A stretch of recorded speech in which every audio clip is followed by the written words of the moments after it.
throughout all your career of all these different things that you've accomplished to this point. I mean, the underdog story of NASCAR, you know, I think of Matt DiBenedetto, you know, I mean, you're the face of that and become one of the most popular drivers in the sport, quite frankly. With all that being said, whether it's the fans that have been on your side or the stuff you've done on track, what is it you're most proud of when it's all said and done at this point? What is it that makes you look back and are most proud of from what you've done? You know, as I look back, I'm just most thankful for now, you know, my perspective on it. That's not that I don't deserve, none of it I deserve, none of the, you know, the opportunities, the blessings, none of those things. I don't deserve any of them, any of that. And I've been blessed with so much goodness. But what I'm most thankful for and most, you know, proud, but in a humble way, would be that, you know, all this stuff happened and all these like, oh my gosh, heartbreaks and being pounded in the ground and don't know if I have a ride and this kind of underdog story. Now I'm thankful for it so much more than ever because it humbled me and I needed it, you know, like in life needed to knock the pride out of me. And kind of this sport has a way of doing that to you. It can beat you down pretty easy. It's intense. And so kind of on a more personal level, though, it got me down to a point where I was more vulnerable about things. And it's amazing how the racing community is and how much of a family it is, because between that and, you know, personal things just not going well and life just dragging me down and my dad having suicidal issues and all of these bombs dropped at once and on racing. This was at the time when I guess I'm not returning to the 21. You know, it's just everything was down. But at this point, racing and this whole journey and everything had humbled me so much that I was like, all right, I surrender. I'm gonna start asking questions. I haven't before. And then I started. Michael McDowell, as you know, a lot of people know, is a good buddy of mine.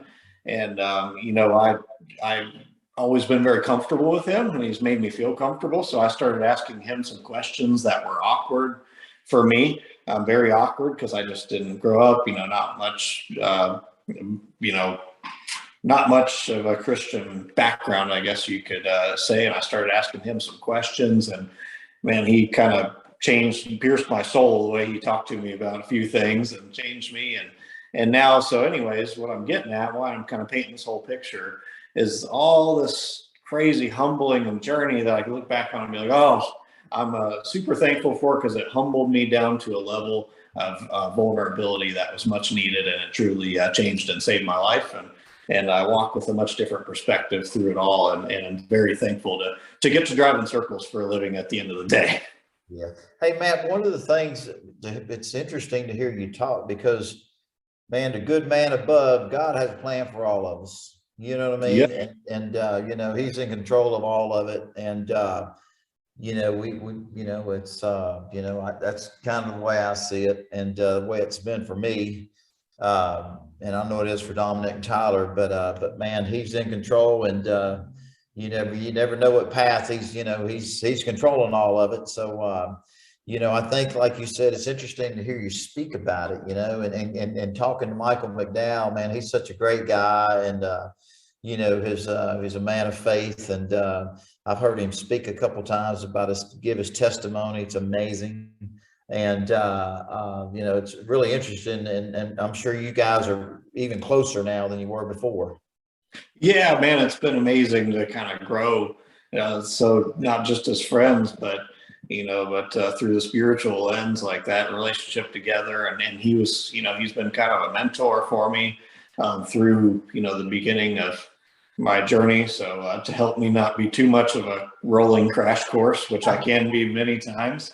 So he helped me a lot. And, you know, it's amazing just in the NASCAR industry too, like the motor racing outreach group. A lot of fans may not know that, you know, that there's a group dedicated to, because, you know, Cup Series racing on Sundays and such, like, and if they go to church at home with their family or something, they can't go. So MRO is there at the track for the, the guys, crew guys, families, all that, and they're always going around, and they'd have, a little service and stuff on Sundays for crew guys, everybody to attend. And that just, that was a big piece of my journey as well. So these things were happening right at the racetrack. My life was being changed. The good Lord was using our little old NASCAR family to really change a lot, change my life and save my life. So it's crazy what a family that the NASCAR community is. Well, I think he's got a big plan for you. I'm man, we're big fans of yours. It's fun to watch you in the Truck Series. But I wouldn't be disappointed if he made some big changes for you and we see you back in Cup. I'd love to see you back in Cup. And I know not only Dominic and myself and Tyler, I mean, I hope the whole racing community, like you said, our fan base, we have such a huge fan base worldwide, but man, I tell you, you just, you're a fan favorite, man. And I'm sure I'm 100% positive that we'll see Matty D back in Cup again, just because, with the ability and the talent you have, I'm sure that opportunity is not too much further away, but you're going to enjoy your time in the Truck Series and help that team get better like you've done all the other teams. And I'm looking forward to watching you the rest of the year.